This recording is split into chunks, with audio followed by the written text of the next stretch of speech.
Hello everyone, welcome to Excel Dynamics. This is the JEDI 333. এটা হচ্ছে China থেকে আসা ইয়ামাহা R3।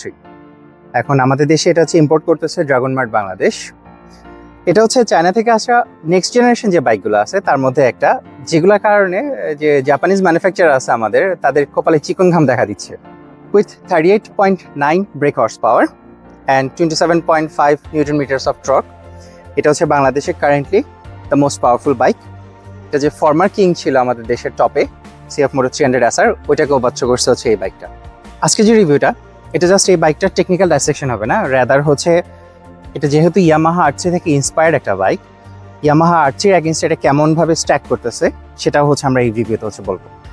যারা হচ্ছে বাইরে কান্ট্রিতে এই বাইকটা প্লাস হচ্ছে ইয়ামাহা R3 যেটা, সেটা হচ্ছে ব্যাক টু ব্যাক আপনারা রাইড করার একটা সুযোগ পাইছেন, তারা একটু নিচে কমেন্ট বক্সে হচ্ছে একটু জানাইন তো যে আমার যে অবজারভেশন আছে সেটার সাথে আপনাদের অবজারভেশনটা কতটুকু ম্যাচ করতেছে। Anyway, let's start. You up at night, yeah. Make all the demons quiet, yeah. We were built to thrive, yeah. I think that we've all had enough. What keeps you up at night, yeah. Make all the demons quiet, yeah. We were built to thrive, yeah. I think that we've all had enough. Oh, yeah. I think that we've all had enough. Sick of dealing with the old plan. They know that we're calling it wrong. You got me like, oh, yeah. I think that we've all had enough.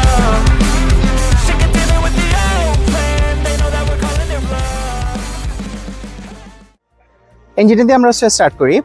ইঞ্জিনটা হচ্ছে একটা inline twin engine. এখন I can believe যে হচ্ছে কিছু মানুষ আমার last এই বাইকটা নিয়ে আমার লাস্ট যে ভিডিওটা, ওইটার মধ্যে এসে হচ্ছে একটা সিলি কমেন্ট করে গেছে যে এটা ইনলাইন টুইন, এটা হচ্ছে parallel twin engine. Inline twin আর প্যারালাল টুইন এটা বেসিক্যালি সেম ইঞ্জিন লেআউট। এটা বাই ডেফিনেশন দুইটা cylinder place side by side, যারা কিনা একটা কমন ক্র্যাঙ্কেস হচ্ছে শেয়ার করতেছে। So for example, Yamaha MT-07 এর যে ইঞ্জিনটা, ওটা একটা প্যারালাল টুইন, কিন্তু এটাকে যদি আপনি একটা ইনলাইন 2 সিলিন্ডার হিসেবে ডিসক্রাইব করেন, ওটাও টেকনিক্যালি কারেক্ট। ইম্পর্টেন্ট কম্পারিজনটা বেসিক্যালি ইনলাইন টুইন বা প্যারালাল টুইনে না, এটা হচ্ছে রাদার ক্র্যাঙ্ক পিনে যে অফসেটটা, অর্থাৎ 180 ডিগ্রি অফসেট না 270 ডিগ্রি নাকি 360 ডিগ্রি। এই ক্র্যাঙ্কশ্যাফটের অ্যাঙ্গেলটা ডিটারমাইন করে আপনার ইঞ্জিনের ফায়ারিং অর্ডার কেমন হবে এবং এর সাথে আপনার প্রাইমারি এবং সেকেন্ডারি ব্যালেন্স কেমন হবে। আবার এই ব্যালেন্সগুলাই হচ্ছে আবার ডিকটেট করতেছে আপনার ইঞ্জিন থেকে যে ভাইব্রেশন আসে সেই ভাইব্রেশনগুলো কেমন হবে, প্লাস আপনার মোটরের যে সাউন্ডটা সেটাও এটা ডিকটেট করতেছে। তো আলটিমেটলি আপনার বাইকের যে ক্যারেক্টারিস্টিক্স, এটা পুরো জিনিসটা ইঞ্জিনিয়ারিং ফায়ারিং অর্ডার দিয়ে ডিটারমাইন্ড হয়। আপনার দুইটা বাইক হয়তো সেম ইনলাইন 2 হইতে পারে, বাট তাদের ফায়ারিং অর্ডার যদি ডিফারেন্ট হয়, আপনি দেখবেন দুইটা বাইক কমপ্লিটলি ডিফারেন্ট মনে হচ্ছে। আরেকটা ইম্পর্টেন্ট ডিস্টিংশন হচ্ছে, আপনি যখন দুইটা বা তার বেশি সিলিন্ডার আপনার ইঞ্জিনে অ্যাড করবেন, তখনই আপনাকে সিলিন্ডার ব্যাংকের কথাও চিন্তা করতে হবে। যেমন একটা ভি টুইন বা একটা বক্সার টুইন যদি হয়, সেক্ষেত্রে দেখবেন দুইটা সেপারেট সিলিন্ডারে দুইটা আলাদা আলাদা সিলিন্ডার ব্যাংক আছে। তো প্রত্যেকটা ব্যাংকে নিজস্ব ইঞ্জিন হেড, নিজস্ব সেপারেট ফিউলিং সিস্টেম থাকবে। বাট K333 এই ভেজালটা আবার নাই। এটা যেহেতু একটা প্যারালাল টুইন, মানে আপনার যে সিলিন্ডারগুলো আছে এটা সেম সিলিন্ডার ব্যাংকের মধ্যেই রাখা। দ্যাট মিনস তাদের যে ইঞ্জিন হেড আর তাদের যে ফিউলিং সিস্টেম, এগুলো হচ্ছে শেয়ার্ড। প্রত্যেকটা সিলিন্ডারে 4টা করে, দুইটা সিলিন্ডারে টোটাল 8টা ভালভ। এই 8টা ভালভকে আবার রান করতেছে দুইটা ওভারহেড ক্যাম্প। বাংলাদেশের একটা বাইক চ্যানেল দেখলাম, বলতেছে এই ইঞ্জিনটা নাকি কাওয়াসাকি নিনজা 300 থেকে ইন্সপায়ার্ড। আনফর্চুনেটলি এই চ্যানেলটা একটা মিস ইনফরমেশন স্প্রেড করতেছে আপনাদের মাঝে। আমি আমার লাস্ট ভিডিওতে দেখাইছিলাম যে ইঞ্জিনটা it has nothing to do with the Ninja 300। এটা বেসিক্যালি একটা ইয়ামাহা R3 ইঞ্জিন। ইঞ্জিনটাকে বলা হয় KL350 আর এটা প্রডিউস করে হচ্ছে লনসিন।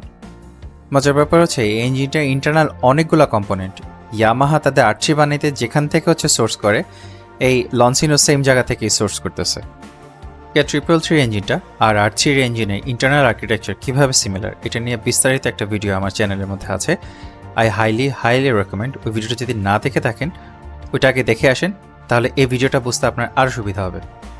মজার ব্যাপার হচ্ছে এই জিনিসটা রিসার্চ করে আমি ফার্স্ট হচ্ছে দেখাইছিলাম প্রমাণসহ। এরপরে আমার এই কন্টেন্টটা চুরি করে কিছু চোর নিজের বলে চালাই দিচ্ছে। এখন এই চোর আসলে একটা না, অনেকগুলাই আছে। আমার নানা রকম ভিডিও থেকে নানা রকম রিসার্চ চুরি করে নিজেদের বলে নিজেদের চ্যানেলে তারা চালায় দেয়।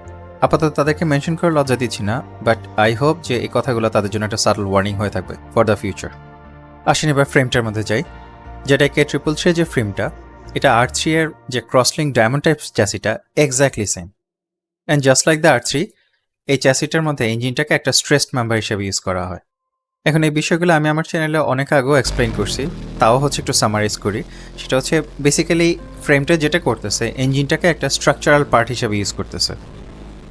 বাট দুইটা ফ্রেমের মধ্যে একটা ইম্পর্টেন্ট ডিস্টিংশন হচ্ছে, দুইটা বাইকেই যদিও রেক অ্যাঙ্গেলটা সেম 25 ডিগ্রি, কিন্তু যেটা K333 যে ফ্রেমটা এটার মধ্যে ট্রেইলটা 3 মিলিমিটার একটু লম্বা, যেখানে ইয়ামাহা আরচি এটার 95, সেখানে যেটা K333 এটা হচ্ছে 98। কারণটা কি ফরশিওর না বলতে পারলে একটা এডুকেটেড গেস আমি এখানে নিতেই পারি। সেটা হচ্ছে যেটা K333-তে সামনে যে ইউজ করা শক অবজার্ভগুলো এগুলা মাছ হায়ার কোয়ালিটি, প্লাস তাদের যে সুইং আর্মটা এটা অনেক heavy duty compare to the R3। এই দুটো কম্পোনেন্টের কারণে আপনার চ্যাসির মধ্যে কোনো প্রকার ফ্লেক্সিং যদি অ্যাড হয় তারা এক্সট্রা 3 মিলিমিটার ট্রেইল দিয়ে হচ্ছে কম্পেনসেট করে ফেলতে পারতেছে। আরেকটা জিনিস এখানে করতেছে সেটা হচ্ছে ছোটোবেলা মিনা কার্টুন দেখছেন না, যেখানে মিনা এক্সপ্লেন করছিল যে লিভারের ফিজিক্স কীভাবে কাজ করে। তো ইনফ্যাক্ট এই বাইকটার মধ্যে হ্যান্ডেলবারগুলো এত হাই যে তারা হচ্ছে লিভারের মতো কাজ করতেছে, যে কারণে আপনি খুব কম ফোর্স দিয়ে বাইকটাকে খুব ইজিলি ডিরেকশন চেঞ্জ করাতে পারবেন। মজার ব্যাপার হচ্ছে আমি বাইকটাকে লিটারালি 150 কিলোমিটার পার আওয়ার গতির বেশি হচ্ছে পুশ করছি টানা। রক সলিড স্টেবল ছিল একদম পুরো রাস্তা। আমি এখান থেকে মাওয়া গেছি, মাওয়া থেকে আবার হচ্ছে ঢাকা ফিরছি, পুরো রাস্তা সে রক সলিড স্টেবল ছিল। আবার লো স্পিডে দেখা যাচ্ছে বাইকটা খুবই প্লেফুলি নিম্বল। এই টিপসের কম্বো একটা স্পোর্ট বাইকে ভাই খুবই খুবই রেয়ার। তো এই ফ্রেমটা যারা ডিজাইন করছে তারা জাস্ট ইয়ামাহা R3 যে ফ্রেমটা সেটাকে নিয়ে কপি পেস্ট করে নেই, তার প্রপারলি জিনিসটাকে রিভার্স ইঞ্জিনিয়ার করে এটার মধ্যে কী কী অ্যাডজাস্টমেন্ট করা লাগবে পুরো জিনিসটা বুঝে বুঝে করছে। এর রেজাল্ট আমরা বাইকটার মধ্যে পাচ্ছি এখন। আচ্ছা, কিছু রিভিউয়ার হচ্ছে এই বাইকটা নিয়ে একটা মিস ইনফরমেশন ছড়াইছে যে এটা ডুয়াল সিলিন্ডার হওয়ার কারণে নাকি এটার লো টু মিড আরপিএম যে পাওয়ার ব্যান্ডটা ওইটাতে নাকি পাওয়ার আউটপুটটা কম। Completely bogus. এই পাওয়ার কার্ভের গ্রাফটা দেখেন, লঞ্চেন নিজেই তাদের ইঞ্জিনটা ডায়না করে দেন এই গ্রাফটা হচ্ছে দিছে। ভাই বাইকটা তো চালাইছেন তাই না? It should have been obvious to you যে এটা টর্ক আউটপুটটা একেবারে right from the get go খুবই এক্সপ্লোসিভ। এই গ্রাফ থেকেই দেখেন আপনার কাছে 23 newton metres of torque 2500 RPM থেকে অ্যাভেলেবল। মানে বুঝতেছেন, দ্যাটস লাইক দুইটা FZS V4 ইঞ্জিন আপনাকে পেছন থেকে ফুল ফোর্সে ফুল টর্ক আউটপুটে ঠেলতেছে। এই বাইকে ফার্স্ট এবং সেকেন্ড গিয়ারে উইলি করা খুবই ইজি। তাদের দেখলাম আরেকটা ক্লেম করতেছে যে এই বাইকটা নাকি মিড টু হাই আরপিএমে হিউজ একটা পাওয়ার বুস্ট নাকি পাওয়া যায়। বাট বাইকটা আপনি নিজেরা টেস্ট রাইড দেন, লঞ্চ করার পরে ট্রলটাকে ফুল টুইস্ট দিয়ে হচ্ছে বসে থাকেন, ইমিডিয়েটলি বুঝতে পারবেন যে পাওয়ার আউটপুটটা লার্জলি হচ্ছে লিনিয়ার। 6500-7000 আরপিএম এ পরে ছোট একটা বুস্ট পাওয়া যায়, কিন্তু এটা হিউজ বলাটা লিটারালি একটা ওভার স্টেটমেন্ট। আর লঞ্চিনের ডায়নোগ্রাফ এটাই প্রুফ করতেছে। বাইকে ইঞ্জিনিয়ারিং না বুঝলে এরকম বোগাস ক্লেম অনেক করা যায়। একটা জিনিস খেয়াল করেন, সেটা হচ্ছে পাওয়ার ক্রাফটটা জাস্ট সিলিন্ডারের নাম্বার উপর নির্ভর করে না, এটা নির্ভর করে হচ্ছে আপনার অনেকগুলো ভেরিয়েবল আছে, যেমন আপনার ক্যাম টাইমিং হইতে পারে, কম্প্রেশন হইতে পারে, আপনার ইনটেক, ক্র্যাঙ্ক, ফিউল ম্যাপিং, অনেক ভেরিয়েবলস আছে। আমি মাল্টিপল 0 to 100 টেস্ট করে দেখছি, সবগুলাই হচ্ছে অ্যারাউন্ড 6 সেকেন্ডের আশেপাশে আসে। বাট এটার ম্যানুফ্যাকচারের কাছ থেকে অফিসিয়াল ক্লেম যেটা সেটা হচ্ছে 5.6 সেকেন্ড। বাট এটা গিয়ারিংগুলো এত শর্ট, পারফেক্ট শিফট করা খুবই ডিফিকাল্ট, তো যে কারণে আমি আসলে এরপরে ট্রাই করিনি।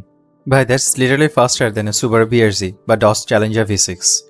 ফিগারটা ইমপ্রেসিভ হ্যাঁ, কিন্তু এই সাইজের ইঞ্জিনগুলো এখন literally hypercar level performance acceleration দিতে পারে আপনাকে। কোভের 350 আরটা আসুক, আপনারা নিজেরাই বুঝে যাবেন আমি কি বুঝাইতেছি। তবে একটা ইম্পর্টেন্ট জিনিস হচ্ছে, আপনি R3 এর সাথে যদি কম্পেয়ার করেন এই বাইকটাকে, এই বাইকটার এফেক্টিভ ইউজেবল যে পাওয়ার ব্যান্ডটা এটা R3 এর থেকে বেশ আগে আসে। But since most of us will never see a race track in their entire life, আমার কাছে মনে হয় লঞ্চেনের ডিসিশনটা much more sensible. I'd rather ride the bike's practical capability than its theoretical one.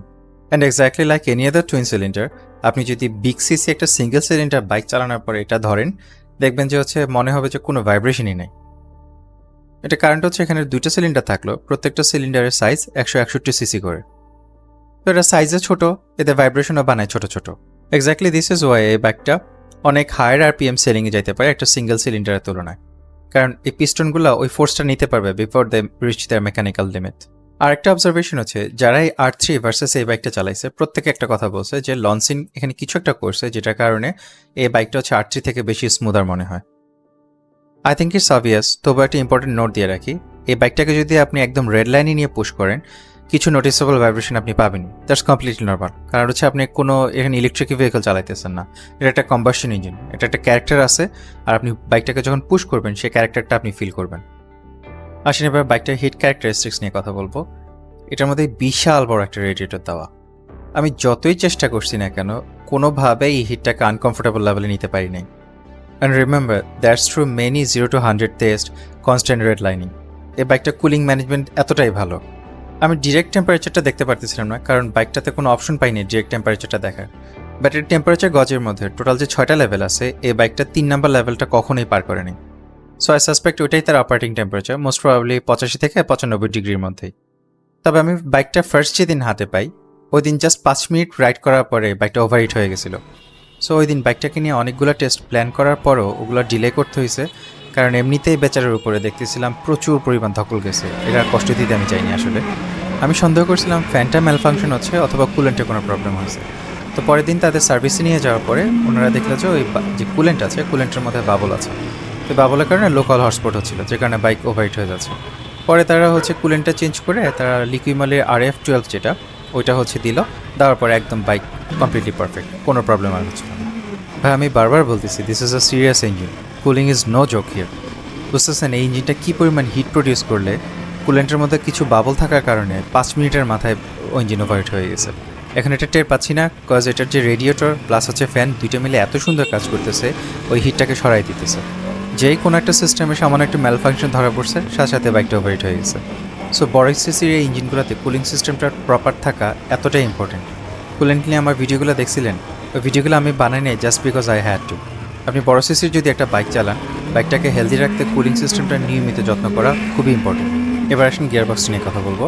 গিয়ারবক্সটা super smooth. আমি comfortably বলতে পারবো যে বাংলাদেশে আমি আজ পর্যন্ত যতগুলো বাইক এক্সপিরিয়েন্স করছি ভালো ভালো গিয়ারবক্সের, এটা তার মধ্যে একটা। এটার যে স্লিপার ক্লাচটা, এটাও খুব এফেক্টিভ। বাট মাথায় রেখে স্লিপার ক্লাচ কোনো জাদু না। স্লিপার ক্লাচটা আপনাকে ব্যাকট্রকটা কমাইতে সাহায্য করবে, কিন্তু আপনার টেকনিক যদি খারাপ হয়, আপনি যদি এক্সেসিভ ডাউনশিফট করেন অথবা এই জিনিসটা করেন একটা লিন অ্যাঙ্গেলে, আপনার স্লিপার ক্লাচ কিন্তু আপনাকে ওখানে হেল্প করতে পারবে না। আমি শিওর না এটার যে স্লিপার ক্লাচটা আছে এটার মধ্যে কোনো অ্যাসিস্ট ফাংশন আছে কিনা, কারণ এটা ক্লাচটা যেটা একটু হেভি। এখন এটা নর্মাল, কারণ এই বাইকটা ultimately almost near about 40 brake horse power. So এটার যে ধকলটাতে এই ক্লাচটাকে নিতে হবে, তাই না? এটার যে মনোশকগুলা খুবই হাই কোয়ালিটির, বাট একটা প্রবলেম এগুলো একটু সফটওয়্যার কারণে আপনার হাই স্পিড কর্নারিংয়ে একটু কনফিডেন্স কম পাবেন, বাট সিটিতে খুবই আরাম। আর ফ্রন্ট যে সাসপেনশনটা, এগুলো KYB এর, এগুলা সাসপেনশনগুলো দেখতে সুন্দর এবং এগুলো খুবই high quality by the way. But এখানেও একটা problem just like the 300 SR, এগুলো 37 মিলিমিটার ডায়ামিটারের। এগুলো আমার মতে 300 SR যাচ্ছে, ঠিক আছে, তাও কোনো মতে আপনি মেক সেন্স করতে পারবেন। বাট এই বাইকটাতে আই থিঙ্ক 41 মিলিমিটার দেওয়া উচিত ছিল। এখানে তারা একটু কস্ট কাটিং করছে, বাট এগুলোও kind of soft. But Yamaha আরচির সাথে যদি তুলনা করেন, এই বাইকটার ফ্রন্ট এবং রিয়ার দুইটা সাসপেনশনে শক অ্যাবজর্পশন ওয়াইজ ওই ফ্যাক্টরটা যদি আনেন আর কি, ওই ওয়াইজ এটা বেটার। এবার আসেন ব্রেকগুলো নিয়ে। এটা ফ্রন্টে একটা ডুয়াল পটের আর রিয়ারে একটা সিঙ্গেল পটের ফ্লোটিং ক্যালিপার দেওয়া, দুইটাই নিশিন ব্র্যান্ড থেকে। বাইকগুলো খুবই ভালো, ফ্রন্ট এবং রিয়ার দুইটাই। একটা 6500 ওডোতে রান করা একটা বাইকে, তাও একটা প্রেস বাইক, মিডিয়া বাইক, এটার মধ্যে এত সুন্দর বাইক পাবো এটা আমি কখনো এক্সপেক্ট করিনি।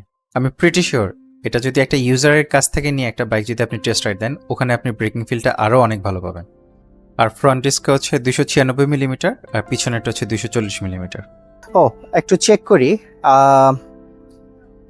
হ্যাঁ, এটার যে মাস্টার সিলিন্ডারটা, এটা অ্যাক্সিয়ালি মাউন্টেড। এটা একটু না, এটাও অ্যাক্সিয়ালি মাউন্টেড। সো আপনার ক্যালিপার আর প্লাস মাস্টার সিলিন্ডার দুইটাই অ্যাক্সিয়ালি মাউন্টেড।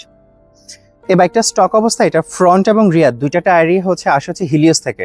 আপনারা আমার যারা জংশন RC250 সাইক্লোন 250 যেটা, ওইটা রিভিউটা যারা দেখছেন, তারা এই দুইটা টায়ারের বিস্তারিত একটা ফিডব্যাক ওখানে অলরেডি পেয়ে গেছেন। আমি এখানে বিস্তারিত যাচ্ছি না, বাট নো দ্যাট এই রিভিউ ইউনিটটাতে স্পেসিফিকটাতে এই বাইকটা যেহেতু বার্ন আউট করা হয়েছিল, এটা পিছনের টায়ারটা মানে নষ্ট করে ফেলছে। তো ওনারা এখন এটার মধ্যে যেটা টায়ারটা লাগাইছেন, এটা CST এর মাইগ্রা S3 যে বাইক টায়ারটা, ওইটা। পিছের টায়ারটা রিপ্রেজেন্টেটিভ হবে না, তাও বলতেছি এই বাইকটার দুইটা টায়ারের গ্রিপ আমি খুবই ভালো পাইছি। এখন পিছের টায়ারটা অ্যাকচুয়াল হিলিয়াসের যে টায়ারটা, ওইটা নিয়ে যদি জানতে চান, আমার জংশনে RC250টার রিভিউটা দেখে আসতে পারেন। জাস্ট একটা ছোটো একটা সামারাইজ করে দিই আমি। ওগুলাও খুবই গ্রিপি টায়ারগুলো বেসিক্যালি ডুয়াল কম্পাউন্ড, মানে মাঝখানে যে মিডল বেল্টটা সেটা আপনার হার্ড কম্পাউন্ড দিয়ে বানানো, আর সাইড ওয়াল যেগুলো, ওগুলো সফট কম্পাউন্ড দিয়ে বানানো। তো মোটামুটি আপনি যদি বাইক সবসময় যদি স্ট্রেইট রানে চালান, কথার কথা নর্মাল পিপলরা যেভাবে চালায় আর কি, সেক্ষেত্রে আপনার টায়ার অনেক লং লাস্টিং করবে। আবার আপনি যদি এনথুজিয়াস্ট হন, আপনার যদি গ্রিপের দরকার পড়ে, আপনি বাইক নিয়ে যদি শুয়ে যান, সেক্ষেত্রে হচ্ছে আপনার সাইড ওয়ালগুলো সফট কম্পাউন্ডার, ওগুলো আপনার গ্রিপে হেল্প করবে। বাট এই বাইকটাতে স্পেসিফিক যে টায়ারটা লাগানো সিএসটি মাইগ্রা S3N, এই টায়ারটাও আমি গ্রিপ খুবই ভালো পাইছি। ইয়ামাহা R3 সাথে এই বাইকটার মেজর যে ডিফারেন্স এই জায়গাটার মধ্যে, সেটা হচ্ছে ইয়ামাহা R3-তে পিছের যে টায়ারটা ওটা হচ্ছে 140/70, যেখানে এটা হচ্ছে 150। সো এই যে টায়ারটা একটু মোটা হয়ে গেল, এটার কারণে বাইকটা একটু ক্লামজি হয়ে যাওয়ার কথা, তাই না? বাট ইন প্র্যাকটিস এটার যে হ্যান্ডলিংটা এটার R3-এর মতো জাস্ট অ্যাজ শার্প। তবে মাথায় রেখে নিন, এটার অবদান কিন্তু পুরোপুরি টায়ারগুলো না, এটা মেজর একটা কারণ হচ্ছে বাইকটার ফ্রেমটা। এই বাইকটা যে ফিউল ট্যাঙ্কটা এটা মোটামুটি হিউজ, 14 লিটারের ট্যাঙ্ক, বাট মাইলেজটা হচ্ছে মোটামুটি কমই থাকবে ডুয়াল সিলিন্ডারের বাইক আলটিমেটলি। মাইলেজ সিটিতে হচ্ছে আপনারা পাবেন 20 থেকে 25-এর মধ্যে। তো ফুল ট্যাঙ্কে আপনারা মোটামুটি 320 থেকে 350 কিলোমিটারের মতো রেঞ্জ পাবেন সিটিতে। বাট হাইওয়েতে গেলে মাইলেজ তো হচ্ছে অবভিয়াসলি বাড়তেছে। ওখানে গিয়ে I think more than 400 easily আপনারা হচ্ছে কভার করতে পারবেন এই ফুল ট্যাঙ্ক দিয়ে। এই বাইকটার ওজন হচ্ছে 166 কেজি। আমাদের দেশের স্ট্যান্ডার্ডের তো যদি কল্পনা করেন, এটা মোটেই কোনো লাইট বাইক না, বাট ওদের ওয়েট ডিস্ট্রিবিউশনটা এত চমৎকার করছে, আপনার বাইকটা মোটেই হচ্ছে হেভি ফিল হবে না। এখানে একটা ট্রিক্স আছে ওরা যেটা করছে, খেয়াল করে দেখেন। অনেক ম্যানুফ্যাকচারারই হচ্ছে ইদানিং দেখতেছি এই ট্যাকটিক্সটা যাইতেছে। এই যে আপনার এক্সজস্টের ক্যাটালিটিক কনভার্ট থেকে শুরু করে একদম আপনার ইয়ে পর্যন্ত, এক্সজস্ট টিপ পর্যন্ত পুরোটা, এটা হচ্ছে আপনার বাইকের সবচেয়ে হেভি যে কম্পোনেন্ট আছে তার মধ্যে একটা। এটা করছে কি, সাইড মাউন্টেড না দিয়ে এটা আন্ডারবেলি দিয়ে দিছে। দেওয়ার কারণে বেসিক্যালি আপনার ওই সেন্টার অফ গ্র্যাভিটিটা নিচের দিকে নেমে গেছে। এটাও একটা one of the biggest reason কেন হচ্ছে এই বাইকটা মানে মোটামুটি ভালোই ওজন হওয়া সত্ত্বেও স্টিল এটার ওয়েট ডিস্ট্রিবিউশন এত ভালো ফিল হয়। ও অ্যান্ড বাই দ্য ওয়ে, এটা হচ্ছে আন্ডারবেলি এক্সস্ট হওয়া সত্ত্বেও আমি নিজে একাও চালাইছি, প্লাস হচ্ছে পিলিয়ন নিয়েও চালাইছি। এটা কোনো স্পিড ব্রেকারে ঘষা খাওয়ার মতো কোনো ঘটনা হচ্ছে ঘটেনি। সো কুডোস টু এটার যে বাইকের যে ইঞ্জিনিয়াররা আছে, যারা হচ্ছে আন্ডারবেলি এক্সস্ট দেওয়া সত্ত্বেও they somehow figured out something here, যেটা দিয়ে তারা হচ্ছে গ্রাউন্ড ক্লিয়ারেন্সটা হাই রাখতে পারছে, কিন্তু বাইকের ওয়েট ডিস্ট্রিবিউশন নষ্ট হয় নাই। So this is your TFT dash. খুবই সুন্দর একটা ডিসপ্লে। সমস্যাটা হচ্ছে আমার এই চাইনিজদের একটা জিনিস কি, বাইকের ডিজাইনটা হচ্ছে তারা অনেক সময় নেইল করতে পারলো, এই TFTর ডিজাইনগুলো মানে ড্যাশের ডিজাইন কেন জানি তারা হচ্ছে একটু খেতে রাখে। আমার এটার ডিজাইনটা হচ্ছে একদমই পছন্দ হয় নাই। এটা যেভাবে রাখছে লেআউটটা, এটা চেঞ্জও করা যায় না। এটা জাস্ট আপনি হচ্ছে এটা লাইট সেন্সিটিভ, সো দিনের বেলা এটা সাদা হবে, রাতের বেলা কালো হবে। আমি যদি এটা ম্যানুয়ালি কালো করে রাখছি, আমার কালোটাই পছন্দ। So this is your RPM। এই যে আপনার টাইম, এই যে RPM এর হচ্ছে এটা দেখাচ্ছে, এবং এখানে হচ্ছে এখান থেকে আপনার ABS TCTC এগুলো হচ্ছে চালু আছে না অফ আছে এটা দেখাবে। এই যে এখানে ব্যাটারি ভোল্টেজ দেখায়, আপনার এখানে odo, this is your trip meter. আর এখানে একটা এই যে এটা হচ্ছে আপনার কুলেন্টের টেম্পারেচার, আর এটা হচ্ছে কি আপনার ফিউল গজ। এখন এই কুলেন্টের টেম্পারেচার যেটা, এটা হচ্ছে বারে দেখায়, বাট হচ্ছে এক্স্যাক্টলি কত টেম্পারেচার, মানে সেটা কি 90-তে আছে না 100-তে আছে না 110-এ আছে, ওইটা হচ্ছে এখান থেকে দেখায় না। হয়তো দেখা যাইতে পারে, আমি টু বি অনেস্ট আমি মেনুর ঘাইটা কোথাও হচ্ছে পাই নাই, এখন আমি এটা নিয়ে শিওর না আসলে। আচ্ছা, এটা এয়ারগোটা নিয়ে একটু কথা বলি। বাইকটা ভাই সুপার কমফোর্টেবল। আমি ফার্স্ট টাইম যখন বাইকটাতে বসি, বেসিক্যালি আমার কাছে মনে হয়েছিল যে হচ্ছে অলমোস্ট কোনো মনে হয় নেকের যে বাইকগুলো আছে, হ্যাঁ, হ্যান্ডেলবার সহ, ওগুলার চালাই দিছি। TTT আছে এরকম মনেই হয় না এটার মধ্যে। সো এটার যেমন একটা সুবিধা যেমন আছে, আবার একটা অসুবিধাও আছে। সুবিধাটা হচ্ছে কি, 95% অফ ইউ এটাকে হচ্ছে অ্যাপ্রিসিয়েট করবেন বিকজ অফ দ্য ফ্যাক্ট বাইকটা চালাইতে খুব কমফোর্টেবল। আপনার কোর স্ট্রেংথ যদি তেমন একটা স্ট্রং নাও হয়, ফিটনেস যদি আপনার তত বেশিও যদি না থাকে, এটা আপনার কোনো প্যারা দিবে না, কেমন। But for the rest of the 5%, আমার মতো যারা আছেন একটু আদার লম্বা অথবা বাইক পুশ করতে হচ্ছে ভালোবাসেন, তাদের জন্য প্রবলেমটা যেখানে সেটা হচ্ছে আপনার একটা সময় গিয়ে রিয়েলাইজ করবেন যে এটা হ্যান্ডেলবার হাইটগুলো একটু যদি লো হইতো, লিন করতে হচ্ছে যেমন সুবিধা হইতো, অথবা সিটটা যদি একটু রুমি হইতো, মানে পিছনে যদি একটু যাওয়া যাইতো। বেসিক্যালি আমি হচ্ছে এটাকে হচ্ছে টাকিন একটা পজিশনে, কিন্তু খুব অ্যাগ্রেসিভ একটা পজিশনে গিয়ে আমি ভালো করে এটাকে পুশ করতে পারতাম। সো যেটা যেমন এই যে সিটিং পজিশনটা, এটা যেমন সুবিধা যেমন আছে, আবার অসুবিধাও আছে আর কি বেসিক্যালি। আর রিচের কথা যদি বলেন, এই যে খেয়াল করে দেখেন, সেটা হচ্ছে আমি 6 ফুট, আমার পা দেখেন একটা বেন্ড সহ হচ্ছে বেসিক্যালি এই যে ইজিলি হচ্ছে আর নাগাল পাইতেছেন। সো আই থিঙ্ক 5.4 5.5 যারা ফিটের যারা রাইডার আছেন, তাদের জন্য খুব একটা অসুবিধা হবে না বাইকটা চালাইতে। তবে বাইকটার সামনে যে ফ্রন্ট উইংটা খুবই জঘন্য ভাই, খুবই ছোট, এটা কোনো কাজেই আসে না বলতে গেলে। এটা আপনারা বাতাস থেকে বাঁচাইতে পারবে না। ইনফ্যাক্ট আমি একটা জিনিস আপনাদের জন্য টেস্টও করছি, সেটা হচ্ছে বাইকটার মধ্যে কমপ্লিটলি লিন্ড অবস্থায় ওই উইংটার পিছনে যখন আমি চলে যাচ্ছি, স্টিল আমার গায়ে প্রচুর পরিমাণ বাতাস লাগতেছে। তা সত্ত্বেও আমি বাইকটা মোটামুটি স্লিপারি হয়ে গেছে, তখন গিয়ে আমি টপ স্পিডটা হচ্ছে এটা সুন্দর করে ছুঁতে পারছিলাম 162তে, আমার টেস্টের যে টপ স্পিড। যেই হচ্ছে আমি আবার আপরাইট হয়ে বসতেছি, বাইকটা ইনস্ট্যান্টলি ড্রপ করে 150-এর কাছাকাছি চলে আসে, কোনোভাবেই এর থেকে আর হচ্ছে উপরে উঠানো যাচ্ছিল না। সো আমার ভিডিও আপনারা কি দেখছিলেন মনে আছে, এয়ার ড্র্যাগ নিয়ে একটা ভিডিও বানিয়েছিলাম। ভাই aero drag is no joke. তবে এয়ারো ড্র্যাগটা পুরোপুরি এখানে ব্লেম করা যাচ্ছে না, বাইকটার গিয়ারিংটা হচ্ছে অনেক শর্ট, যাতে ফান করে বানানো যায় আর কি, ওইটার জন্য এক্স্যাক্টলি ওয়াই বাইকটা দেখবেন একটু পুশ করলে ধূপধাপ হচ্ছে রেড লাইন চলে আসতেছে, যে কারণে পারফেক্ট শিফটিং করা খুবই ডিফিকাল্ট এই জায়গাটার মধ্যে। এটার ফাইনাল ড্রাইভটা চেঞ্জ করে যদি গিয়ারিংটা একটু লম্বা করে ফেলা যায়, আমার ধারণা, প্লাস হচ্ছে ধরেন সামনে একটা বড়সড় একটা উইং যদি লাগানো যায় যাতে করে বাইকটা স্লিপারি হয়, তখন আই থিঙ্ক বাইকটা কমফোর্টেবলি 170-175 পাস করতে পারবে। আর এটা যে এমিশনস রেস্ট্রিকশন, ওগুলো যদি আপনি উঠায় দেন, এটার এই ইজিলি 200 কিলোমিটার পার আওয়ার গতি আশেপাশে আপনি নিয়ে যেতে পারবেন। আমি ইয়ামাহা আর্চিকেই দেখছি ওই স্পিডটা ছুঁইতে with very little modifications. So এই বাইকটার ওই ক্যাপাবিলিটিটা আছে। আচ্ছা, আর রাইডার ট্রায়াঙ্গেলের কথা যদি চিন্তা করেন, আপনার ফুটপ্যাকের পজিশনটা এমনভাবে রাখা, আপনার রাইডার ট্রায়াঙ্গেলটা এমন অ্যাগ্রেসিভ না যে একটা আপনি লং রাইডে গিয়ে হচ্ছে মানে এক্সস্টেড হয়ে যাবেন। এই বাইকটা বেসিক্যালি হচ্ছে বাংলাদেশের যত লং রাস্তাগুলো আছে এগুলোতে লং রাইড ইজিলি আপনি করতে পারবেন, আপনাকে মোটেই হচ্ছে এক্সস্ট করবে না।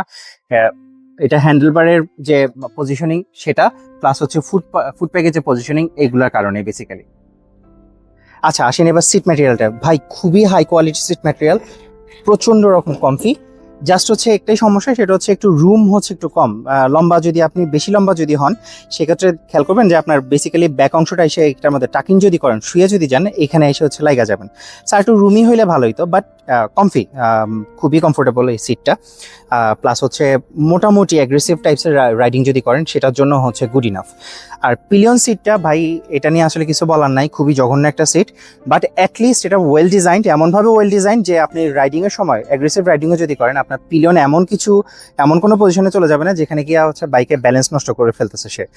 আর প্লাস হচ্ছে যেহেতু দুই পাশে ফেয়ারিং আছে, আপনি চাইলে হচ্ছে ইজিলি এটাকে মডিফাই করে হয়তো ইউজেবল করতে পারেন। So this is a headlight. এর সুন্দর, খুব সুন্দর একটা অ্যানিমেশন, আমি আবার দেখাই, খুব সুন্দর একটা অ্যানিমেশন হয় আর এই হচ্ছে কি আপনার, এই হচ্ছে হাই বিম।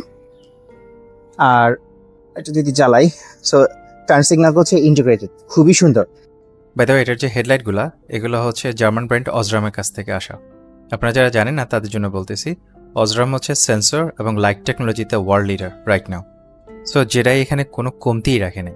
আর লাইটের থ্রো খুবই ভালো, সিটিতে ইউজ করা আমার আজ অব্দি দেখা one of the best headlight এগুলো। তবে বাংলাদেশের প্রেক্ষাপটে আমাদের হাইওয়ে যে অবস্থা, আমার ধারণা ওখানে গিয়ে আপনার অক্সিলারি লাইট হচ্ছে লাগবেই। তবে এই বাইকটার ভেতরে একটা 8 অ্যাম্পিয়ার আওয়ারের ব্যাটারি দেওয়া আছে, অক্সিলারি লাইটের জন্য মোর দেন ইনাফ। ব্যাকলাইটটাতে আসেন। So this is your backlight, Ducati স্টাইলে আর কি। হ্যাঁ, আর এই হচ্ছে আপনার টার্ন সিগন্যাল, এগুলো এলইডি। বেসিক্যালি বাইকটা পুরোটাই হচ্ছে এলইডি, কোনো এখানে বাল্ব টাল্বের কোনো কাহিনী নেই। এটা একটু ডুকাটি স্টাইলে করছে ওরা, খুব সুন্দর এই ব্যাকলাইটগুলো। আমি একটা ব্রেক করে দেখাই।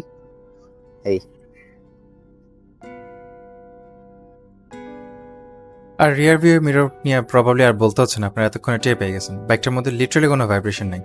আর প্লাস রিয়ার ভিউ মিররগুলো এত ভালো, আপনি পিছনে সারা দিন দুনিয়া সব দেখা যাচ্ছে। বাট সমস্যা হচ্ছে এগুলো একটু ছড়ানো, তো সিটির মধ্যে বেসিক্যালি এগুলোকে গুটায় রাখতে হবে। আর এই হচ্ছে হর্ন, সাউন্ড খারাপ না, বাট পারলে হচ্ছে এটা ডাবল হর্ন বা পারলে 4টা হর্ন লাগাই দিবেন, যাতে একদম টেসলা যেগুলো আছে এগুলোর কান যাতে পর্দা ফাটাই ফেলতে পারে। নাও দ্য বিল কোয়ালিটি, আমার অবজারভেশন যেটা, সেটা হচ্ছে একদম এক্সেপশনাল না হলেও বাইকের বিল কোয়ালিটিটা সলিড। তবে একটা জিনিস নিয়ে আমার গ্রাইপ আছে, সেটা হচ্ছে এটা সুইচ গিয়ারের কোয়ালিটি আমার মোটেই ভালো লাগে না।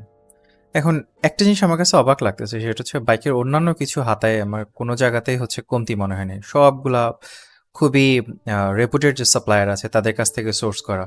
কিন্তু সুইচ গিয়ারের কোয়ালিটি হচ্ছে র্যান্ডমলি তারা খারাপ রাখার কথা না, এই ধরনের ডিসিশন তাদের নেওয়ার কথা না। এখন এটা কি মিডিয়া বাইক বলে কি এরকম হয়েছে, নাকি বাই ডিফল্ট এটা আসলে আপনারা যারা ইউজার আছেন তারা একটু কমেন্ট বক্সে ফিডব্যাক দিয়ে একটু জানায়েন তো। বাইকের ফিলিংসের সিস্টেমটা আছে, এটা হচ্ছে বসের কাছ থেকে আনা। এটা CF Moto 300 SR যে MSA সিরিজটা ইউজ করা, ওই সেম ইসিউটাও হচ্ছে এখানে ইউজ করা। বাট এখানে একটা ডিস্টিংশন আছে, ডিস্টিংশনটা হচ্ছে K333-তে MSC 6টা ইউজ করা, যেখানে কিনা 300 SR-এ আর একটু মোর অ্যাডভান্সড মাইক্রো কন্ট্রোলার ওলা যে ইসিউটা, সেটা হচ্ছে MSC 8, ওইটাই ওখানে ইউজ করা। বাট K333-এর ইসিউ টিউনটা এত প্রেসাইজ, আমি একটা জিনিস খেয়াল করলাম, সেটা হচ্ছে শটলের সামান্য একটু মুভমেন্টও সে হচ্ছে ইজিলি হচ্ছে ডিটেক্ট করতে পারে, এবং ওইটার উপর বেস করে সে ফিলিংটা কন্ট্রোল করে বাইকের রেসপন্সটা হচ্ছে কমাইতে বাড়াইতে পারে। এই ক্লিপটা দেখেন, এই ক্লিপটাতে আমি বেসিক্যালি এটাই টেস্ট করতেছিলাম। এই দেখেন সামান্য একটু থ্রটল টুইস্ট, যেটা সামান্য একটু রিস্ট মুভমেন্টও সে ইজিলি ডিটেক্ট করতে পারতেছে, আর আমি টর্কের যে পুশটা এটা ইজিলি খেয়াল করতে পারছিলাম even at that high speeds. আর বাই দ্য ওয়ে, বাইকে ডুয়াল চ্যানেল এবিএস আছে। এই এবিএস এর যে রিংটা, ওইটাকে হচ্ছে তারা ট্র্যাকশন কন্ট্রোলের জন্য ইউজ করে, আর এই ট্র্যাকশন কন্ট্রোলার সুইচেবল, মানে অফ করে দিতে পারবেন। আর ক্যালিব্রেশনটা খুবই ভালো, আমার যত টেস্ট, একটা টেস্টও হচ্ছে এই টিসিটা মিসফায়ার করে নাই। আর বাই দ্য ওয়ে, বাইকে একটা কুইক শিফটার আছে। কুইক শিফটারটা অনলি আপ শিফটে কাজ করে, কারণ এই বাইকটা হচ্ছে কেবল অ্যাকচুয়েটেড। মজার ব্যাপার হচ্ছে এটার যে কুইক শিফটারের মডিউলটা, এটা সাপ্লায়ার হচ্ছে এটি রেসিং। আফটার মার্কেটে আপনারা নিজেরাও এই মডেলটা কিনতে পারবেন। যতটুকু জানতে পারলাম যে এই বাইকটার 2027 যে মডেলটা আছে, ওইটা থেকে কুইক শিফটারটা তারা কোন একটা সাপ্লায়ারের সাথে হচ্ছে অ্যাগ্রিমেন্টে যাবে, ওখান থেকে ডিরেক্ট সাপ্লাই করবে, আফটার মার্কেট মডিউল দিয়ে হচ্ছে করবে না। তবে আমার টেস্টে কুইক শিফটারটা খারাপ লাগে না, জাস্ট একটু বেশি ইন্ট্রুসিভ। গিয়ার চেঞ্জের সময় বাইকের যে পাওয়ার কাটের দরকার পড়ে, সেটা সে একটু অ্যাগ্রেসিভলি করতেছিল। এবার আসেন এমিশনস রেস্ট্রিকশনস নিয়ে। এই বাইকটা হচ্ছে ইউরো 5+ জন্য বানানো, অর্থাৎ ইউরোপিয়ান মার্কেটসের জন্য আর কি। আরসি এর ফিউল রিকোয়ারমেন্ট যেখানে 91 রনের অকটেন, সেখানে এই বাইকটার জন্য হচ্ছে 92, সো খুব বেশি হাই না। সো বাজি ফুয়েল আপনাকে খুব একটা বিপদে ফেলবে না, but don't be lazy here. আবারও বলতেছি, this is a serious engine, এটার মধ্যে বাজি ফুয়েল কোনোভাবেই লোড করা যাবে না। আর এই বাইকে আরপিএম এর লিমিটার আসে 10,000-এর আশেপাশে। এমিশন রেস্ট্রিকশনটা যদি সরাই দেওয়া যায়, আরও 1 থেকে 1,500 আই থিঙ্ক এটার মধ্যে অ্যাড করা পসিবল। ওটা যদি অ্যাড করা যায়, যে কোনো স্টক R3 এর সাথে আপনি যদি ড্র্যাগ রেস দেন, 0 to 100 কিলোমিটার, 100 না 150 কিলোমিটার পার আওয়ার পর্যন্ত ইজিলি R3-কে আপনি বিট করতে পারবেন। এরপরে হচ্ছে হয়তো R3 এর লং গিয়ারের কারণে আপনার টান দিয়ে সামনের দিকে চলে যাবে, বা সেটা আপনি চেঞ্জ করতে পারবেন। এই বাইকে ফাইনাল ড্রাইভের যে রেশিওটা, সেটা জাস্ট চেঞ্জ করে ফেলেন, দ্যাটস ইট। কোনোভাবেই R3 আপনাকে ধরতেই পারবে না। তবে এখানে একটা কাভিয়েট আছে, আমার কাছে মনে হয় না খুব তাড়াতাড়ি আমরা বাংলাদেশে ভালো ফিউলের অ্যাভেলেবিলিটি হচ্ছে পাইতেছি। সো এই বাইকটার স্টক এখন যে অবস্থায় আছে, এই অবস্থায় রেখে দিলে এটা ইঞ্জিনের লংজিভিটি অনেক বেশি থাকবে। শুধু মাসে একবার টানাটানি করার জন্য ইঞ্জিনের লাইফ স্প্যান খাওয়ার কোনো মানে হয় না। ও অ্যান্ড এই যে ড্রাইভ চেনটা দেখতেছেন, এই ড্রাইভ চেনটা হচ্ছে জাপানের ডিআইডির কাছ থেকে। আপনারা যারা ইঞ্জিনে কাজ করেন তারা প্রবাবলি ভালো করেই জানেন যে ডিআইডি হচ্ছে world leader in chain technology. তারা এত হাইলি রিগার্ডেড যে অনেক হাই পারফরমেন্স বাইকের যে টাইমিং চেনটা থাকে ইঞ্জিনের ভেতরে, ওই টাইমিং চেনটা হচ্ছে ডিআইডির কাছ থেকে ওরা আনে।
এই বাইকটার সুইং আর্মগুলো খুবই সুন্দর, প্লাস এগুলো অনেক হেভি ডিউটি। মজার ব্যাপার হচ্ছে জাস্ট লুকসের জন্য কিন্তু এই সুইং আর্মগুলো দেওয়া হয় নাই। ইঞ্জিনিয়াররা ওয়েট ডিস্ট্রিবিউশনের জন্য আন্ডারবেলে এক্সস্টটা যখন দেওয়ার ডিসিশন নিল, তখন এই সুইং আর্ম ডিজাইনটা কাইন্ড অফ এসেনশিয়াল হয়ে গেছে। আসেন বাইকটার ডিজাইনে।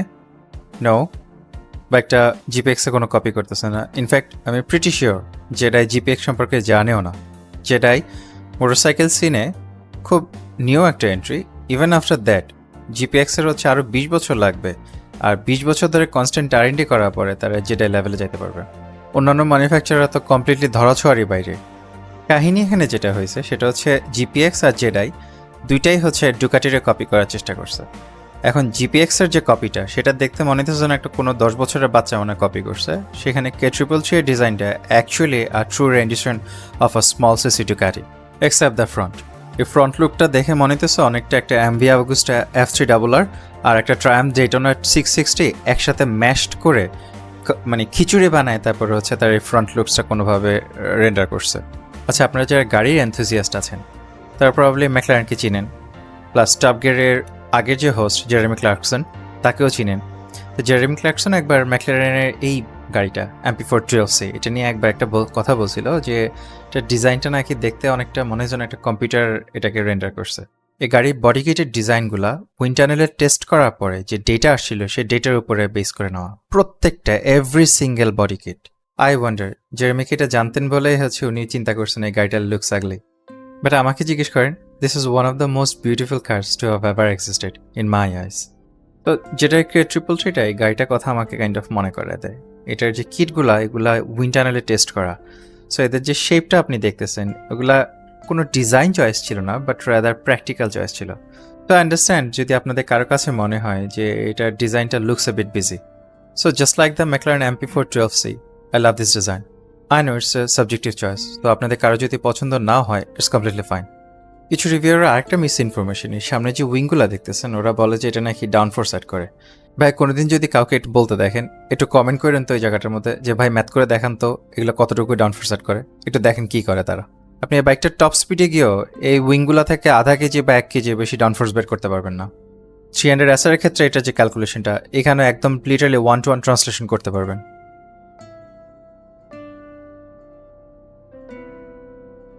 আচ্ছা, একটা জিনিস হচ্ছে বলি ইম্পর্টেন্ট এখানে, সেটা হচ্ছে এই হ্যান্ডেলবারগুলার এমনভাবে প্লেস করে এটা বাইকটার রেঞ্জ অফ মোশন খুবই ভালো, খুবই ভালো।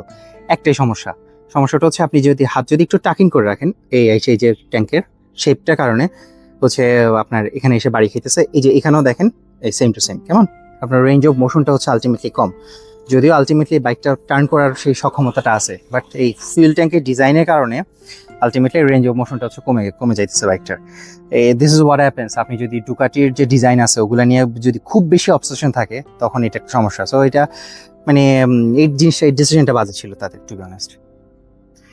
আচ্ছা, আর আরেকটা জিনিস হচ্ছে বলি, সেটা হচ্ছে যেহেতু এটা একটা রিভিউ ইউনিটের সার্টিন কিছু প্রবলেম থাকে। আমি আপনাদেরকে আগেও বলছি যে একটা প্রোডাকশন বাইক যেটা কিনা একটা ইউজার ইউজ করতেছে, ওইসব বাইক যদি আপনারা এক্সপিরিয়েন্স করেন দেখবেন যে টোটালি একরকম স্মুথ রিফাইন্ড একটা আপনি এক্সপিরিয়েন্স পাইতেছেন, ভার্সাস একটা রিভিউ মিডিয়া ইউনিট যদি হচ্ছে আপনি ইউজ করেন আপনার কাছে এটা মনে হচ্ছে এটা কেমন ছোবড়া নারকেলের মতো, কেউ ঝুড়া নারকেলের মতো, মানে অ্যাবিউজ করে অবস্থা পুরো খারাপ করে ফেলছে। এই বাইকটা অ্যাটলিস্ট অত খারাপ অবস্থাতে নাই, বাট সার্টিন কিছু সাইন্স হচ্ছে আমি দেখতে পাইছি। যেমন আমি একটা এক্সাম্পল দেখে, ফার্স্ট অফ অল যেটা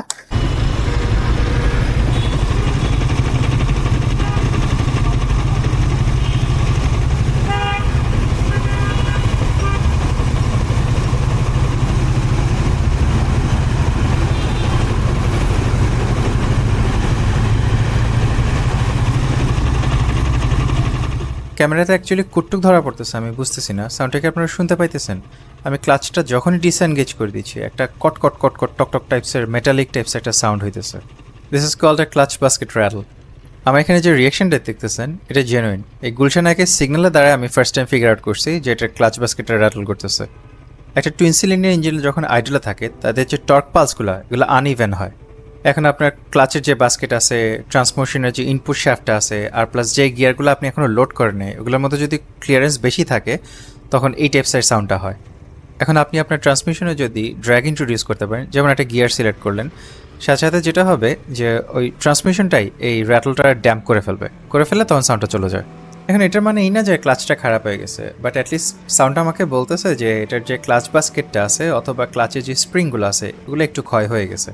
আর আরেকটা জিনিস আমি খেয়াল করছি, বাইকটা যখন আমি থ্রটল দিচ্ছি একটা ডিস্টিংটিভ উশ টাইপসের বাতাস টাইপসের একটা সাউন্ড হয়।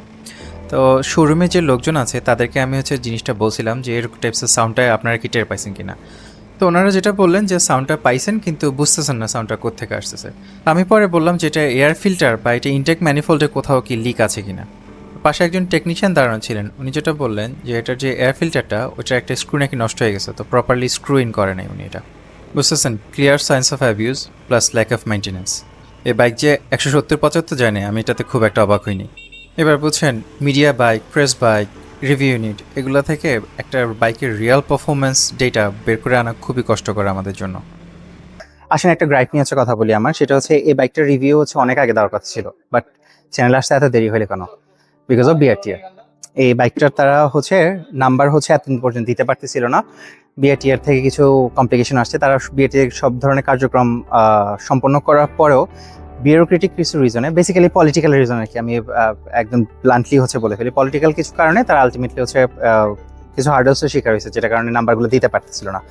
তা গুড রিজন ইজ তারা ফাইনালি হচ্ছে এখন আবার নাম্বার দেওয়া হচ্ছে, এই যে কিছুদিন আগে মাত্র সব সম্পন্ন হইলো, কিছুদিনের মধ্যে এই কাগজপত্র হচ্ছে তারা দেওয়া শুরু করতে পারবে। তো এটা আবার তারা সেল করা হচ্ছে স্টার্ট করছে। But I understand the frustration of the customer, যারা অলরেডি হচ্ছে বাইকটা কিনছেন কিন্তু আপনার গ্যারেজে ফালা রাখতে হইতেছে, অথবা হচ্ছে লোকাল রোডে চালানো ছাড়া কোনো উপায় নেই, বিকজ অফ দ্য ফ্যাক্ট আপনি হচ্ছে নাম্বার পান নাই। সো ড্রাগন মার্টে এই জিনিসটা একটু ফোর্সই করা উচিত ছিল, কিন্তু তাদেরকেও পুরোপুরি যে দোষ দিব সেটাও আসলে দিতে পারতেছি না, বিকজ অফ দ্য ফ্যাক্ট ব্যবসা করার জন্য সবচেয়ে কঠিন যে কান্ট্রিগুলো আছে এগুলোর মধ্যে টপ 5-এ প্রবাবলি বাংলাদেশ থাকবে। সো এই জিনিসটা তারা যদি একটা জিনিস দেখেন, এই যে বাইকটার নাম্বার দিতে পারতেছিল না, তাদের এই কারণে এই যে এতদিন পর্যন্ত সেলিং বন্ধ, মার্কেটিং বন্ধ, এগুলোর কারণে তাদের যে ব্র্যান্ড রেপুটেশনের যে ড্যামেজটা, এটা ইরেপ্রেসেবল। এটার জন্য তাদের অনেক টাকা খরচ করতে হবে এই জিনিসটা হচ্ছে আবার রিকভার করতে, কেমন?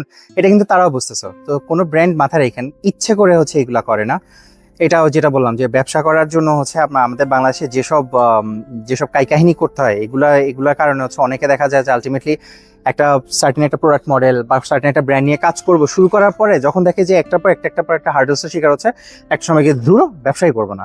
অ্যাটলিস্ট ড্রাগন মার্ট হচ্ছে অ্যাটলিস্ট থামে নেই, আলহামদুলিল্লাহ। তারা হচ্ছে ফাইনালি অ্যাপ্রুভালটা আনছে, আর যে কিছুদিনের মধ্যে ইনশাল্লাহ আবার আপনার নাম্বার দেওয়া শুরু করতে পারবে। সো দিস ইজ ওয়াই এটার রিভিউটা হচ্ছে এখন আসতেছে, কারণ রিভিউ আমরা আগে আপনাদেরকে যদি দেওয়ার পরও অনেকে দেখা যেত আগ্রহ আপনারা প্রকাশ করতেন, করার পরে যে যখন কিনতে যাইতেন, কেনার পরে ওনারা বলতো যে ভাই আমরা তো নাম্বার দিতে পারতেছি না, তো একটা ফ্রাস্ট্রেশন কাজ করতো। সো তাদের অলরেডি ব্র্যান্ড রেপুটেশন ড্যামেজ তাদের যতটুকু হয়েছে, আই থিঙ্ক তাদের শিক্ষা যতটুকু হওয়ার হয়েছে, তাদেরকে হচ্ছে আর প্যারার মধ্যে ইচ্ছা করে আমিও ফালাইতে চাই না, তো যে কারণে হচ্ছে এটার রিভিউটা একটু দেরি করা। And exactly this is Y আমি আপনাদেরকে বলি, একটা ব্র্যান্ড যখন নতুন আসে তাদেরকে একটু সময় দেন প্রিপেয়ার হওয়ার জন্য, রেডি হওয়ার জন্য, যাতে আপনি প্রপার সাপোর্টটা পান।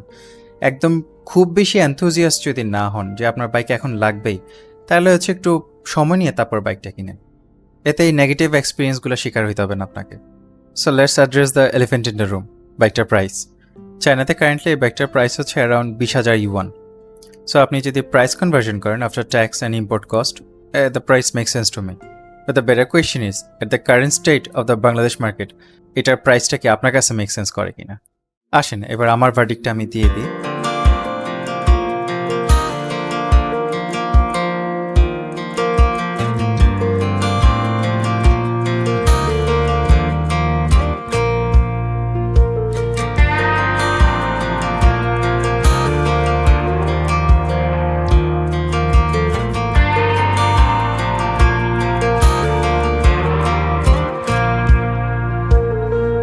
That girl is a runner, she was born to get away. Hear that two-tone humming, headed out to the highway. I should have seen it coming through the years left in the dust. But after all the lessons learned, it would end the both of us. There's a first for everything, like a আর্চির ফিলসফিটা কি দেখেন, Yamaha আর্চির বাইকটাকে first বানাইছে হচ্ছে ট্র্যাকের জন্য, secondly বানাইছে daily ইউজেবিলিটির জন্য। তাদের ফার্স্ট প্রায়োরিটি ছিল ট্র্যাক, তো যে কারণে ওই বাইকটার কম্প্রোমাইজগুলো দেখতে আপনাদের কাছে একটু উইয়ার্ড মনে হবে। তবে বর্তমান যুগে সেটা আরও বেশি উইয়ার্ড লাগে, because of the fact Yamaha তাদের এই বাইকটাকে ভুলেই গেছে। লাস্ট 10 বছরের স্লিপার ক্লাস ছাড়া ওই বাইকটার মধ্যে কিছুই তারা অ্যাড করে নেই। K333 ইঞ্জিনিয়ার এটা জানে বলে এই বাইকটা is a different beast. Same ফ্রেমের উপরে বেস করা, সেম ইঞ্জিনের উপরে বেস করা, বাট স্টিল এটার ইঞ্জিনিয়াররা হচ্ছে ডিসাইড করছে যে এটার আমরা একটু সফটওয়্যার করবো, একটু কমফোর্টেবল করবো, আর একটু ইউজেবল একটা প্ল্যাটফর্ম করবো for the average rider. They understand the fact that not every one of us is a Valentino Rossi. এখন whether that matters to you is up to you, but for me এই CC ক্লাসের মধ্যে আমার ride করা যে বাইকগুলো আছে এটা তার মধ্যে one of the best. But সেটা performance wise, ergonomic wise I wish যে বাইকটা আরেকটু রুমি হইতো, বা হ্যান্ডেলবারগুলো আরেকটু লোসলং হইতো, যাতে করে অ্যাগ্রেসিভ রাইডিংয়ের জন্য একটা অ্যাগ্রেসিভ পশ্চারে যদি যাওয়া যায়।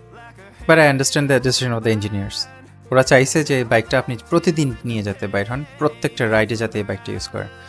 এই বাইকটা তারা জাস্ট একটা খেলনা হিসেবে আপনি আপনার গ্যারেজে রেখে দিবেন, উইকেন্ডে নিয়ে 2-3টা টানাটানি করে আবার রেখে দিবেন গুছায়, এরকম তারা চায় না। আচ্ছা, যাওয়ার আগে লাস্টে জাস্ট একটা জিনিসের জন্য সরি বলে যাই। বাইরে প্রচুর গরম, প্রচুর হিউমিড, আর আমি প্রচুর ঘামাই। সো প্রবাবলি কমপ্লিটলি সোকড হয়ে আসি। প্রবাবলি আপনারা অনেকগুলো ক্লিপের মধ্যে আমার অবস্থা হচ্ছে দেখতে পাবেন। এটা একটু ক্ষমা সুন্দর দৃষ্টিতে দেখবেন। Anyway, that's it for today. Thank you for watching.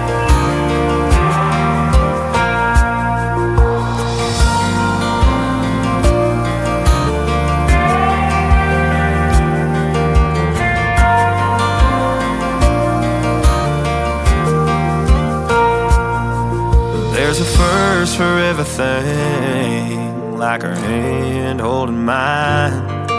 Now I'm left here with the pain from her I love you goodbye. And though it hurts to watch my baby girl become the woman she would be, the thing that I forgot would set her free. I taught her how to leave.